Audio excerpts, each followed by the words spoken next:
ನಾನು ginger garlic paste ರೈತ. Ramakrishna G, ನಾವು ಮಾಡ್ತಾ ಇರೋ ಅಡುಗೆ ಡಿಶ್ ಯಾವುದು? ವೆಜಿಟೇರಿಯನ್ ಪಲಾವ್ ಅಂತ ಹೇಳ್ಬೋದು. ವೆಜಿಟೇರಿಯನ್ ಪಲಾವ್. ಓಕೆ, ಅದಕ್ಕೆ ಬೇಕಾದ ಸಾಮಗ್ರಿಗಳು: ಸ್ಪೈಸಸ್, ಯಾವ್ದು ಬೇಕಾದ ತರಕಾರಿ, ಈರುಳ್ಳಿ, ಗೆಜ್ಜರಿ, ಹಾಲು ಕಾಮನ್ಯವಾಗಿ ಬಳಸೋದು. ತುಪ್ಪನೂ ಎಣ್ಣೆನೂ ಕಾಂಬಿನೇಷನ್ ಮೇಲೆ ಹಾಕಬೇಕು. ಬರೀ ಎಣ್ಣೆ ಆದರೂ ಹಾಕ್ಬೋದು, ಬರೀ ತುಪ್ಪನಾದ್ರೂ ಹಾಕ್ಬೋದು. ಬಟ್ ಕಾಂಬಿನೇಷನ್ ಇದ್ರೆ ಹಾಕ್ಬೋದು, ಅಂದಾಜಲ್ಲಿ ಹಾಕಿ. ಯಾಕಂದರೆ ಬರೀ ಇದೇನು ಮಾಡ್ತದೆ, ಬಂತದೆ ಸ್ಪೈಸಸ್ನ ಒಂದು ಮೀಡಿಯಾ ಅದು ಕುದಿಸೋಕ್ಕೆ ಬೇಯೋಕ್ಕೆ ಇದಾಗ್ತದೆ. ಸರಿ, ನಮ್ಮ ವ್ಯೂವರ್ಸ್ಗೆ ಒಂದು ಟಿಪ್ ಏನಾದರೂ ಹೇಳ್ತೀರಾ ಅಡುಗೆ ಬಗ್ಗೆ? ಟಿಪ್ಸ್ ಏನಾದರೂ? ಟಿಪ್ ಅಂತಂದ್ರೆ ಏನು, ಫಸ್ಟ್ ಯಾವುದೇ ಅಡುಗೆ ಮಾಡೋದು ಬಿಸಿನೀರು ಇಟ್ಕೋಬೇಕು. ಬಿಸಿನೀರು ಇಟ್ಕೊಳ್ಳೋದ್ರಿಂದ ನಾವು ಈ ಒಂದು ಒಗ್ಗರಣೆ ಕೊಟ್ಟಿವಿ, ಒಗ್ಗರಣೆಗೆ ತಣ್ಣೀರು ಹಾಕಿ ಆ ತಣ್ಣೀರು ಬಾಯ್ಲಿಂಗ್ ಪಾಯಿಂಟ್ಗೆ ರೀಚ್ ಆಗೋದ್ರಲ್ಲಿ ಟೈಮ್ ಆಗಿಬಿಡ್ತದೆ. ಆಲ್ರೆಡಿ ನಾವು ಬಿಸಿನೀರು ಇಟ್ಕೊಂಡಿದ್ವಿ ಅನ್ಕೊಳ್ರಿ, ನಾವು ಎಲ್ಲ ಸ್ಪೈಸಸ್, ತರಕಾರಿ, ಅಕ್ಕಿನ ಎಲ್ಲ ಆ್ಯಡ್ ಮಾಡಿಬಿಡ್ತೀವಲ್ಲ, ಆಲ್ರೆಡಿ ಅದು ಬಿಸಿನೀರು ಇರ್ತದೆ. ಸೊ ಬೇಗ ಎನ್ಹ್ಯಾನ್ಸ್ ಆಗಿ ಬೇಗ ಕುದಿಯೋಕ್ಕೆ ಇದಾಗ್ತದೆ. ಇದರಿಂದ ಟೈಮ್ ಸೇವ್ ಆಗ್ತದೆ ನಮಗೆ. ಹಿಂಗೆ ಫಸ್ಟ್ ಜೀರಿಗೆ, ಶಾಜೀರ ಅಂತ ಇರ್ತದೆ, ನನ್ನ ಹತ್ರ ಸದ್ಯಕ್ಕಿಲ್ಲ ಅದು. ಎಲ್ಲ ಇರ್ಬೋದು, ಹುಡುಕ್ಬೇಕಷ್ಟೇ. ರಾತ್ರಿ ತಕ್ಷಣದ ಅಡುಗೆ ಅಲ್ಲ, ಹಾಗಾಗಿ ಸ್ವಲ್ಪ ಎಲ್ಲ ಹೋಲ್ ಸ್ಪೈಸಸ್ ಏನೇನಿದೆ ಮೆನ್ಷನ್ ಮಾಡ್ರಿ. ಸ್ಟೋನ್ ಫ್ಲವರ್, ಇಲಾಚಿ, ಲವಂಗ, ಸಿನಮನ್ ಬಾರ್ಕ್ ಅಷ್ಟೇ. ಇನ್ನೂ ಹಾಕ್ಬೋದು, ಬಟ್ ಬೇಸಿಕ್ ಸ್ಪೈಸಸ್ ಸಾಕು. ಮೈಲ್ಡ್ ಆಗಿ ಟೇಸ್ಟ್, ಜಾಸ್ತಿ ಆದರೆ ತಿನ್ನೋಕ್ಕೂ ಆಗೋದಿಲ್ಲ, ಬರೀ ಸ್ಪೈಸಸ್ಸು. ಆಮೇಲೆ ನಾವು ರಾತ್ರಿ ಮಾಡ್ತಾ ಇದ್ದೀವಿ, ಮೈಲ್ಡಾಗಿ ಇದ್ದಷ್ಟು ಚಂದ. ಇದಕ್ಕೆ ಒಂದು ಏನು ಅಂತಂದರೆ, ಒಂದು ಲೈಟಾಗಿರೋದು, ಮೈಲ್ಡಾಗಿರೋದು ಗ್ರೇವಿ ಚಂದ ಇರ್ತದೆ. ಬಟ್ ಪಲಾವ್ಗಿದ್ರೂ ಸರಿ, ಇಲ್ಲಾಂದ್ರೂ ಸರಿ ನಡೀತದೆ. ಯಾವುದಾದ್ರೂ ಆಯಿತು. ಈ ಹೈದರಾಬಾದ್ ಕಡೆ ಎಲ್ಲ ನಮ್ಮಮ್ಮ ಬಗಾರನ್ನಂ ಅಂತ ಚೆನ್ನಾಗಿ ಮಾಡ್ತಾರೆ, ಮಿರ್ಚ್ ಕಾ ಸಾಲನ್ ಅಂತ ಮಾಡ್ತಾರೆ. ಹೈದರಾಬಾದಿ ಬಗಾರನ್ನಂ, ಮಿರ್ಚ್ ಕಾ ಸಾಲನ್. ಬಗಾರ ಅಂತಂದರೆ ಒಗ್ಗರಣೆ ಕೊಡೋದಕ್ಕೆ. ಈ ಆಲ್ಮೋಸ್ಟ್ ಆಗಿ ಹೈದರಾಬಾದ್, ಕರ್ನಾಟಕದಲ್ಲಿ ಒಗ್ಗರಣೆಗೆ ವಗಾರ ಅಂತಾರೆ ಹಿಂದಿನಲ್ಲಿ.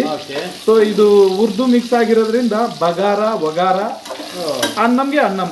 ನೋಡೋಣ, ಮುಂದೆ ಬರೋ ದಿನಗಳಲ್ಲಿ ನಾವು ಒಂದು ಬಗಾರನ್ನ ಮಾಡಿ ವಿಡಿಯೋ ಅಪ್ಲೋಡ್ ಮಾಡೋಣ. ಅದಕ್ಕೆ ಮಿರ್ಚ್ ಕಾ ಸಾಲನ್ ಅಂದ್ರೆ ಏನಾಯ್ತು, ಅದರಲ್ಲಿ ಕೊಬ್ಬರಿ ತುರಿ, ಡ್ರೈ ಕೋಕೋನಟ್, ಎಳ್ಳು, ಗ್ರೌಂಡ್ ನಟ್ಟು, ಇದನ್ನೆಲ್ಲನೂ ಮೈಲ್ಡಾಗಿ ಸ್ವಲ್ಪ ರೋಸ್ಟ್ ಮಾಡಿಕೊಂಡು ಪೌಡ್ರ್ ಮಾಡಿ ಇಟ್ಕೋಬೇಕು. ಆಮೇಲೆ ಈ ಥರ ಅನಿಯನ್ನು, ಆಮೇಲೆ ಬೇಸಿಕ್ ಡ್ರೈ ಸ್ಪೈಸಸ್ ಹಾಕ್ಬಿಟ್ಟು ಅದನ್ನ ಕುದಿಲಿ. ಅದು ಕುದ್ದಷ್ಟು ಬೇಗ ಇದಾಗ್ತದೆ. ಸೊ ಅದನ್ನೆಲ್ಲ ಮಿರ್ಚ್ ಕಾ ಸಾಲನ್ ಹೇಳ್ತಾ ಇದ್ದೆ. ಈ ಹಸಿ ಮೆಣಸನ್ನ ಅಡ್ಡಡ್ಡ ಸ್ಲಿಟ್ ಮಾಡಿ ಅದನ್ನೆಲ್ಲ ಈ ಥರ ಇದು ಮಾಡಿಬಿಟ್ಟು ಈರುಳ್ಳಿ ಪೇಸ್ಟ್ ಆಗ್ತದೆ, ಟೊಮೆಟೊ ಪೇಸ್ಟ್ ಆಗ್ತದೆ. ಆಮೇಲೆ ಈಗ ಗ್ರೌಂಡ್ ನಟ್, ಕೊಬ್ಬರಿ, ಎಳ್ಳು, ಈ ಪೇಸ್ಟನ್ನೆಲ್ಲ ಹಾಕಬೇಕು. ಅದರಲ್ಲಿ ಮೆಣಸಿನ್ಕಾಯಿನೂ ಹಾಕಬೇಕು. ಸ್ವಲ್ಪ ದಪ್ಪ ಮೆಣಸಿನ್ಕಾಯಿ ಉದ್ದಕ್ಕಿರ್ತದೆ, ಬಜ್ಜಿ ಮೆಣಸಿನ್ಕಾಯಿ ಅಂತ ಹೇಳ್ತಾರೆ. ಈ ಖಾರ ಮೆಣಸಿನ್ಕಾಯಿ ಎಲ್ಲ ಆಗಲ್ಲ. ಅದಕ್ಕೆ ಹಿಂಗೆ ಮಾಡಿಬಿಟ್ಟು ಎಲ್ಲ ಪೇಸ್ಟು ಹಾಕಿ, ಸ್ವಲ್ಪ ಅರಿಶಿನ ಪುಡಿ, ಖಾರ ಪುಡಿ, ಇದು ಗರಂ ಮಸಾಲೆ, ಧನಿಯಾ ಜೀರಾ ಪೌಡರು, ಆಮೇಲೆ ಸ್ವಲ್ಪ ಕಸೂರಿ ಮೇಥಿ ಹಾಕಿ, ತುಪ್ಪ ಜಾಸ್ತಿ ಆಗ್ತದೆ ಅದರಲ್ಲಿ. ನಿಮಗೆ ಗೊತ್ತು, ಹೈದರಾಬಾದ್ ಅಂತಂದ್ರೆ ಆಲ್ಮೋಸ್ಟು ಎಲ್ಲ ಮುಸ್ಲಿಮ್ರೇ ಇರ್ತಾರೆ. ಅವ್ರು ಭಾಳ ಚೆನ್ನಾಗಿ ಮಾಡ್ತಾರೆ. ಅವ್ರ ಇದು ಇನ್ಸ್ಪೈರ್ಡ್ ಡಿಶ್ ಅದು, ಮಿರ್ಚ್ ಕಾ ಸಾಲನ್, ಬಗಾರನ್ನಮ್ಮು, ಇದಕ್ಕೆಲ್ಲನೂ ಚೆನ್ನಾಗಿರ್ತದೆ.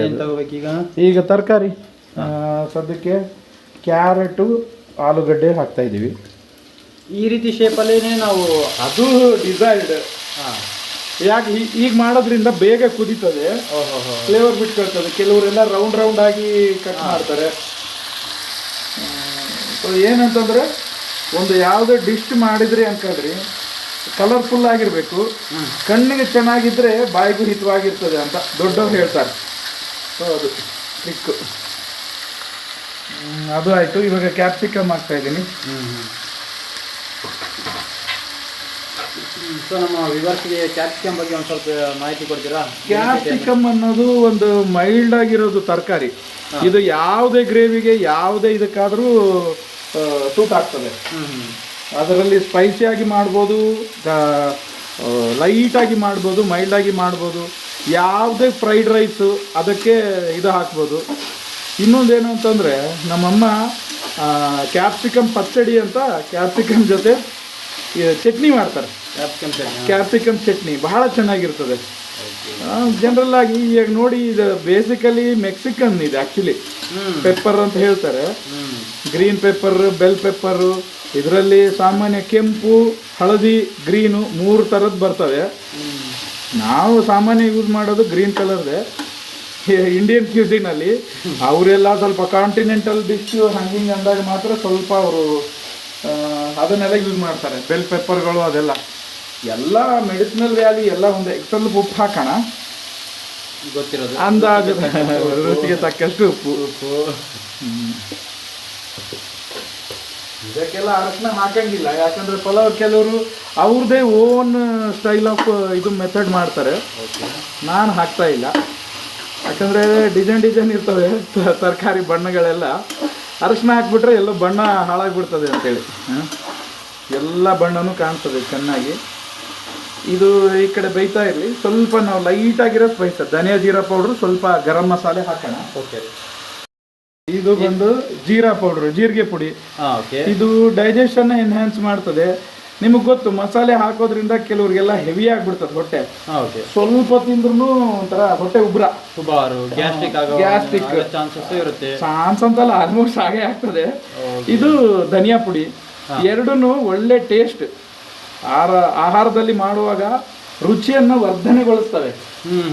ಟೇಸ್ಟ್ ಬೂಸ್ಟರ್ಗಳು. ಧನಿಯಾ ಜೀರಾ ಪೌಡ್ರ್ ಇದು ಕಾಂಬಿನೇಷನ್ ಅಕ್ಕ ತಂಗಿ ಇದ್ದಂಗೆ, ಪ್ರತಿಯೊಂದರಲ್ಲೂ ಹಾಕ್ತೀವಿ. ಇವಾಗ ಸ್ವಲ್ಪ ಮೈಲ್ಡ್ ಆಗಿರೋದು ಗರಂ ಮಸಾಲೆ. ಇದು ಹೋಮ್ ಮೇಡ್ ಗರಂ ಮಸಾಲೆ, ಮನೇಲಿ ಅಮ್ಮ ಮಾಡಿದ್ದು. ಸೊ ಎಲ್ಲ ಆಯ್ತು. ಇವಾಗ ಒಂದು 5 ನಿಮಿಷ ಬೇಯಕ್ಕೆ ಬಿಡಬೇಕು. ಇನ್ನು ಆಲ್ಮೋಸ್ಟ್ ಆದಂಗೆನೆ ಇದು. ಬಿಸಿ ನೀರಂತರೂ ಬಿಸಿಯಾಗಿದೆ, ಕುದ್ದು ನಾನು ಅದನ್ನು ಬಂದ್ ಮಾಡಿದ್ದೀನಿ. ಬಿಸಿನೀರು ಹಾಕಬೇಕು. ಅದು ಒಂದು ಕುದಿ ಬಂದ ನಂತರ ಅಕ್ಕಿ ಹಾಕ್ಬಿಡೋದು. ಆಮೇಲೆ ದಮ್ಮಿಗೆ ಇಟ್ಬಿಟ್ರೆ ನಮ್ಮ ಪಲಾವ್ ರೆಡಿ. ಹೊಟ್ಟೆ ಫುಲ್ ಆಗ್ತಾ ಇದೆ. ಅದೇ ಹೇಳ್ತಾರಲ್ಲ, ಅಡುಗೆ ಮಾಡುವಾಗ ಒಳ್ಳೆ ವಾಸನೆ ಬಂದರೆ ಹಸು ಜಾಸ್ತಿ ಆಗ್ತದೆ, ಇನ್ನೊಂದೆರಡು ತುತ್ತು ಜಾಸ್ತಿ ತಿಂತಾರೆ. ಕಲರ್ ಆಗಿದೆ. ಈಗ ನಾವು ಬಿಸಿನೀರು ಹಾಕೋಣ. ಇದು ನೀರು ಅನ್ನೋದು ನಾನು ಮಾಡಿ ಅಭ್ಯಾಸ ಆಯಿತು, ಅದಕ್ಕೆ ಅಂದಾಜ್ ಮೇಲೆ ಹಾಕ್ತಾ ಇದ್ದೀನಿ. ಹೆಚ್ಚು ಕಮ್ಮಿ ಹಾಕೋಬೋದು. ನಮಗೆ ಉದುರಾಗಬೇಕು, ಸ್ವಲ್ಪ ಜನ ಉದುರಾಗಿ ಇಷ್ಟಪಡಲ್ಲ, ಮುದ್ದೆ ಬೇಕಂತಾರೆ. ಇವಾಗ ನೋಡಿ, ನಾನು ಹೇಳಿದ್ದೆ ಬಿಸಿನೀರು ಹಾಕೋದ್ರಿಂದ ಆಲ್ರೆಡಿ ಎಷ್ಟು ಟೈಮ್ ಸೇವ್ ಆಯ್ತು. ನಾವು ಬರೀ ತಣ್ಣೀರು ಹಾಕಿದ್ರೆ ಮತ್ತೆ ಇನ್ನಷ್ಟು ಟೈಮ್ ಅದು ಬಾಯ್ಲಿಂಗ್ ಪಾಯಿಂಟ್ ರೀಚ್ ಆಗಿ ಕುದಿ ಬರೋಕ್ಕೆ ಇದಾಗ್ತೈತೆ. ಇವಾಗ ಹಾಕಿರೋದ್ರಿಂದ ನಾವು ಒಂದು 10 ನಿಮಿಷ ನೆನೆಸ್ಕೊಂಡಿರೋದು ಅಕ್ಕಿ ಇದು. ನಾವು ಇದಕ್ಕೆ ಏನಂತರ ಬಾಸ್ಮತಿ ಅಕ್ಕಿನೂ ಬಳಸ್ಬೋದಾ? ಬಾಸ್ಮತಿ ಹಾಕಿದ್ರೆ ಸೂಪರ್ ಆಗಿರ್ತದೆ. ಏನಂತಂದ್ರೆ ಇವಾಗ ರಾತ್ರಿ ಹೊತ್ತು ಸಡನ್ ಡಿಶ್ಗಳು ಇವೆಲ್ಲ ಫೋನ್ ಮಾಡಿ ಇನ್ಫಾರ್ಮ್ ಮಾಡಿ ನೀವು ಸ್ಟಾರ್ಟ್ ಮಾಡಿದ್ರಿ. ಸೊ ಏನಂತಂದ್ರೆ ಅದೆಲ್ಲ ಪ್ರೀ ಪ್ಲಾನ್ ಆಗಿದ್ರೆ ಇನ್ನೂ ಇದು ಮಾಡ್ಬೋದು. ಆಯ್ತು. ಇವಾಗ ಸ್ವಲ್ಪ ಹಳೆ ಕಾಲದಲ್ಲಿ ಏನು ಮಾಡ್ತಾ ಇದ್ರು, ಈ ಬಿರಿಯಾನಿಗಳು ಪಲಾವ್ ಮಾಡ್ಬೇಕಂತಾನೆ ಬೇರೆ ಪಾತ್ರೆಗಳು ಇರ್ತಾ ಇತ್ತು. ಬಾಟಮ್ಮು ಅಗಲ ಆಗಿರ್ತಿತ್ತು, ಬರ್ತಾ ಬಾಯಿ ಚಿಕ್ಕದಾಗ್ತಾ ಇತ್ತು. ಸೊ ಅದನ್ನೆಲ್ಲ ಹಾಕ್ಬಿಟ್ಟು ಒಂದು ಪ್ಲೇಟ್ ಮುಚ್ಬಿಟ್ಟು ಗೋಧಿ ಹಿಟ್ಟನ್ನ, ಈಗ ನಂಗೆ ಗ್ಯಾಸ್ಕೆಟ್ ಎಲ್ಲ ಇರಲಿಲ್ಲ, ಗೋಧಿ ಹಿಟ್ಟನ್ನ ಲಟ್ಟಿಸಿ ಆ ಪ್ಲೇಟ್ ಇಟ್ಬಿಟ್ಟು ಪ್ಲೇಟ್ ಸುತ್ತನು ಒಳಗಡೆದು ಸ್ಟೀಮ್ ಹಾಗೆ ಇರಲಿ, ಆಮೇಲೆ ಸ್ಮೆಲ್ಲು ಆಚೆ ಹೋಗ್ಬಾರ್ದು ಅಂತೇಳಿ ಹಿಂಗೆ ಇಟ್ಬಿಟ್ಟು ಫ್ಲೇಮ್ ಚಿಕ್ಕದಾಗಿ ಇಟ್ಬಿಡ್ತಿದ್ರು. ಸಾಮಾನ್ಯ ಸೌದೆ ಒಲೆ ಮೇಲೆ ಮಾಡ್ತಾ ಇದ್ರು. ಈಗಲೂ ಟ್ರೆಡಿಷ್ನಲ್ ಆಗಿ ದೊಡ್ಡ ಮದುವೆ ಅಡುಗೆಗಳಲ್ಲಿ, ಫಂಕ್ಷನ್ ಅಡುಗೆಗಳೆಲ್ಲ ಹಾಗೆ ಮಾಡ್ತಾರೆ. ಬಿರಿಯಾನಿ ಪಲಾವ್ ಅಂತಂದ್ರೆ ಸೌದೆ ಮೇಲೆ ಮಾಡ್ತಾರೆ. ಕೆಳಗಡೆ ಎಲ್ಲ ಫ್ಲೇಮ್ ಬರ್ತಾ ಇರ್ತದೆ ಸೌದೆದು, ಬೊಗ್ಗು, ಐ ಮೀನ್ ಕೆಂಡ, ಇದ್ರ ಮೇಲೆ ಹಾಕ್ಬಿಟ್ಟು ಮೇಲೆ ಹಾಕ್ಬಿಡ್ತಾರೆ. ಮೇಲೇನು ಫ್ಲೇಮ್ ಇದು ಶಾಖ ಬರ್ತದೆ, ಕೆಳಗಡೆ ಶಾಖ ಬರ್ತದೆ. ಸೊ ಅರಳ್ಕಂತದೆ. ಅದು ಅರಳ್ಕೊಂಡಷ್ಟು ಚೆನ್ನಾಗಿ ಇನ್ನಷ್ಟು ಬೇರೆ ಚೆನ್ನಾಗಿರ್ತದೆ. ಇವಾಗ ಕುದಿಯುವಾಗ ಸ್ವಲ್ಪ ಲೆಮನ್ ಹಿಂಡ್ಬೋದು. ಆಪ್ಷನ್ ಅದು. ಸದ್ಯಕ್ಕೆ ಮನೆಯಲ್ಲಿ ಹುಡುಕ್ಬೇಕಷ್ಟೇ.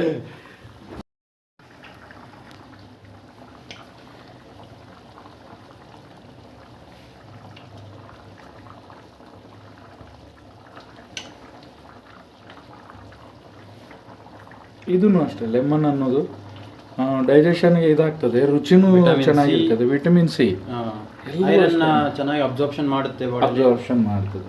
ಎಲ್ಲದು ನಮ್ಮ ಇಂಡಿಯನ್ ಕ್ಯೂಸಿನಲ್ಲಿ ಪ್ರತಿಯೊಂದೂ ಮೆಡಿಸಿನಲ್ ವ್ಯಾಲ್ಯೂ ಇದ್ದೇ ಇರ್ತದೆ. ಹಂಗೆ ಅಡುಗೆ ಅನ್ನೋದು ಇವಾಗ ಎಲ್ಲ ಸ್ವಲ್ಪ ಕಾಂಟಿನೆಂಟಲ್ ಸ್ಟೈಲು, ಚೈನೀಸ್ ಸ್ಟೈಲು ಅಂದ್ಕೊಂಡು ಬರೋ ಅಡುಗೆನೆಲ್ಲ ಹಾಳು ಮಾಡ್ತಾ ಇದ್ದಾರೆ.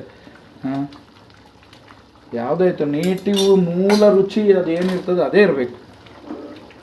ಮಾಡರ್ನೈಸೇಷನ್ನು, ವೆಸ್ಟರ್ನ್ ಕಲ್ಚರ್ ಡಾಮಿನೇಷನ್ ಅಂತೇಳಿ ಬರೋದನ್ನು ಹಾಳು ಮಾಡಿದ್ರೆ ಚೆನ್ನಾಗಿರಲ್ಲ. ಇದೆಲ್ಲ ಆಯ್ತು, ನಾವು ಸ್ಟೀಮ್ಗೆ ಇಟ್ಬಿಡೋಣ.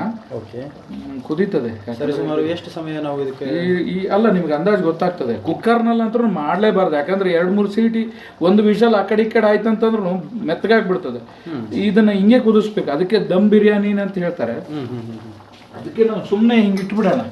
ನಾವು ಕುಕ್ಕರ್ ಮುಚ್ಚೋದು ಬೇಡ, ಇಷ್ಟು ಇಟ್ಬಿಟ್ರೆ ಸುಮಾರು ಒಂದು 5ರಿಂದ 8 ನಿಮಿಷ ತನಕ ಸಾಕು. ಆಗಿದೆನಾ? ಇನ್ನೊಂದು 5 ನಿಮಿಷ ಸ್ಟೀಮ್ ಕೊಟ್ಬಿಟ್ರೆ ಆಯಿತು, ಪರ್ಫೆಕ್ಟ್. ಸರಿ, ಈ ಬಿರಿಯಾನಿಗೆ ಮತ್ತು ಪಲಾವ್ಗೆ ಏನು ವ್ಯತ್ಯಾಸ? ಪಲಾವ್ ಅಂತಂದರೆ ನಾವು ಮುಂಚೆ ಅಕ್ಕಿ ನೆನೆಸ್ಕೊಂಡು ಈ ಥರ ತರಕಾರಿ, ವೆಜ್ ಪಲಾವ್ ಅಂತಂದರೆ ತರಕಾರಿ, ನಾನ್ ವೆಜ್ ಅಂತಂದರೆ ಅವ್ರು ನಾನ್ ವೆಜ್ ಎಲ್ಲ ಹಾಕ್ಕೊಂತಾರೆ. ಎಲ್ಲನೂ ಒಗ್ಗರಣೆ ಕೊಟ್ಕೊಂಡು ಅದ್ರ ಜೊತೆಗೆ ಅಕ್ಕಿ ಹಾಕಿ ಡಿಸೈರ್ಡ್ ಇದರಲ್ಲಿ, ಅಂದರೆ ಕೆಲವರೆಲ್ಲ ಉದುರಾಗಿ ತಿಂತಾರೆ, ಉದುರು, ಕೆಲವರು ಮೆತ್ತಗೆ ತಿಂತಾರೆ, ಮೆತ್ತಗೆ, ಇದಕ್ಕೆ ಕುದಿಸ್ಕೊಂಡು ತಿನ್ನೋದು ಇದು ಪಲಾವ್. ಬಟ್ ಬಿರಿಯಾನಿ ಹಂಗಲ್ಲ. ನಾವು ಬಿರಿಯಾನಿಗೆ ಸ್ಪೆಷಲ್ ಆಗಿ ಬಾಸ್ಮತಿ ರೈಸ್, ಪಲಾವ್ಗೂ ಬಾಸ್ಮತಿ ರೈಸೇ ಯೂಸ್ ಮಾಡ್ತಾರೆ. ಅದನ್ನು ಒಂದು 80% ತನಕ ಕುಕ್ ಮಾಡ್ಕೋಬೇಕು ಬಾಸ್ಮತಿ ರೈಸ್ನು. ಅದರಲ್ಲಿ ನಾವು ಇದು ಮಾಡುವಾಗಲೇ ಸ್ವಲ್ಪ ಲೆಮನ್ ಜ್ಯೂಸ್ ಹಾಕಬೇಕು, ಸ್ವಲ್ಪ 1-2 ಸ್ಪೂನ್ ಎಣ್ಣೆ ಹಾಕಬೇಕು. ಇದರಿಂದ ಅನ್ನ ಉದುರಾಗಿ ಆಗ್ತದೆ, ಬೇಗ ಮುದ್ದೆ ಆಗಲ್ಲ. ಅದು ಒಂದು 80% ಆದ ತಕ್ಷಣ ನೀರನ್ನೆಲ್ಲ ಸ್ಟ್ರೈನ್ ಮಾಡಿ ತೆಗೆದಿಟ್ಕೋಬೇಕು. ಆಮೇಲೆ ಇನ್ನೊಂದು ಬಾಣಲೆಗೆ ಅದೇ ವೆಜ್ ಇದ್ದರೆ ವೆಜ್ಜು, ನಾನ್ ವೆಜ್ ಇದ್ದರೆ ನಾನ್ ವೆಜ್, ಅದನ್ನೆಲ್ಲ ಒಗ್ಗರಣೆ ಕೊಟ್ಕೊಂಡು ಅದಕ್ಕೆ ಅದರದಾದಂಥ ಮೆಥಡ್ಗಳಿದ್ದಾವೆ, ಅವ್ರವ್ರ ಪ್ರಕಾರ ಯೂಸ್ ಮಾಡ್ಕೊತಾರೆ. ತುಪ್ಪ ಎಣ್ಣೆ ಮಿಕ್ಸ್ ಹಾಕಿ, ವೆಜಿಟೇರಿಯನ್ ಇದ್ದರೆ ವೆಜಿಟೇಬಲ್ಸ್ ಎಲ್ಲನೂ ಹಾಕಿ, ಬಿರಿಯಾನಿ ಮಸಾಲನಂತ ಬೇರೆ ಇರ್ತದೆ ಅದಕ್ಕೆ. ಸೊ ಅದನ್ನು ಹಾಕ್ಬಿಟ್ಟು ಅದನ್ನು ಕುಕ್ ಮಾಡಿ ಚಂದ, ಅದೂ ಅಷ್ಟೇ ಒಂದು 60% ತನಕ ವೆಜ್ ಆಯಿತು ನಾನ್ ವೆಜ್ ಆಯಿತು ಕುದ್ದಿರಬೇಕು. ಆಮೇಲೆ ಇನ್ನೊಂದು ಪಾತ್ರೆ ತಗೋಬೇಕು, ಅದರಲ್ಲಿ ಬೇಸ್ಗೆ ಎಣ್ಣೆ ಅಥವಾ ತುಪ್ಪ ಹಾಕ್ಬೇಕು, ಯಾಕಂದರೆ ತಳ ಹತ್ತಲ್ಲ. ಅದಾದಮೇಲೆ ಒಂದು ಲೇಯರ್ ತರಕಾರಿ ಅಥವಾ ನಾನ್ ವೆಜ್, ಆಮೇಲೆ ಇದು ಕುದ್ದಿರೋ ಅನ್ನ ನಾವು ಯಾವುದಾದ್ರೂ 80% ತನಕ ಬಾಯ್ಲ್ ಮಾಡಿರ್ತೀವಿ, ಅದು ಒಂದು ಲೇಯರ್. ಹಿಂಗೆ ಲೇಯರ್ ಮಾಡಿ ಅದ್ರ ಮೇಲೆ ಕೊನೆ ಇದ್ರ ಮೇಲೆ ಹಾಲಲ್ಲಿ ನಾವು ಸಾಫ್ರನ್ ಕೇಸರಿನ ಇದು ಮಾಡಿರ್ತೀವಿ, ಅದಾಗಿ ಹಾಕ್ತಾರೆ. ಕೆಲವರೆಲ್ಲ ಬಲ್ಕ್ ಅಮೌಂಟ್ ಅಲ್ಲ ಅಂತಂದ್ರೆ ಸಾಫ್ರನ್ ಬಂದು ಕಾಸ್ಟ್ಲಿ, ಅದಕ್ಕೆ ಫುಡ್ ಕಲರ್ನು ಯೂಸ್ ಮಾಡ್ತಾರೆ. ಮ್ಯಾಕ್ಸಿಮಮ್ ಆಗಿ ಲೆಮನ್ ಎಲ್ಲೋ ಅಥವಾ ಆರೆಂಜ್ ಕಲರ್ ಎರಡನ್ನೇ ಹಾಕೋದು ಬಿರಿಯಾನಿಗೆ. ಅದನ್ನ ಹಾಕ್ಬಿಟ್ಟು ಮತ್ತೆ ತಿರ್ಗಾ ದಮ್ ಕೊಟ್ಟು ಬಿಡ್ತಾರೆ. ಅದೇ ಟ್ರೆಡಿಷನಲ್ ಪದ್ಧತಿ ಅಂದ್ರೆ ಕೆಳಗಡೆ ಕೆಂಡ, ಒಂದು ಪಾತ್ರೆ ಮುಚ್ಚಿ ಮೇಲ್ಗಡೆ ಕೆಂಡ. ಸೊ ಆ ಶಾಖಕ್ಕೇನೆ ಇದಾಗ್ಬಿಡ್ತದೆ, ಯಾಕಂದ್ರೆ ಆಲ್ಮೋಸ್ಟ್ ಕುಕ್ ಆಗಿರ್ತದೆ ಅದು. ಬರೀ ಆ ಶಾಖ ಅಂದರೆ ಆ ವೆಜಿಟೇಬಲ್ ನಾವು ಏನು ಇದು ಮಾಡಿರ್ತೀವಿ ಅದರದ್ದು ಫ್ಲೇವರು ಅನ್ನದಲ್ಲಿ ಬಿಟ್ಕೋಬೇಕು, ಆ ಸ್ಟೀಮ್ನಲ್ಲೇ ಕುದ್ದು ಬಿಡ್ತದೆ ಅದು. ಸೊ ಇದು ಬಿರಿಯಾನಿ. ಪಲಾವ್ ಅಂದ್ರೆ ನಾವು ಒಟ್ಟಿಗೆ ಹಾಕ್ಬಿಡ್ತೀವಿ, ಬಿರಿಯಾನಿ ಅಂತಂದ್ರೆ ಲೇಯರ್ಗೆ ಹಾಕ್ತೀವಿ, ಅಷ್ಟೇ ವ್ಯತ್ಯಾಸ. Thank you for good information ji. ಕೊನೆಗೂ ರೆಡಿ ಆಯಿತು ನಮ್ಮ ಪಲಾವ್. ಯಾವಾಗಲೂ 1-2 ಹಾಕ್ಬೇಕಂದ್ರೆ. ಏನು ಸ್ಮೆಲ್ ಇದೆ.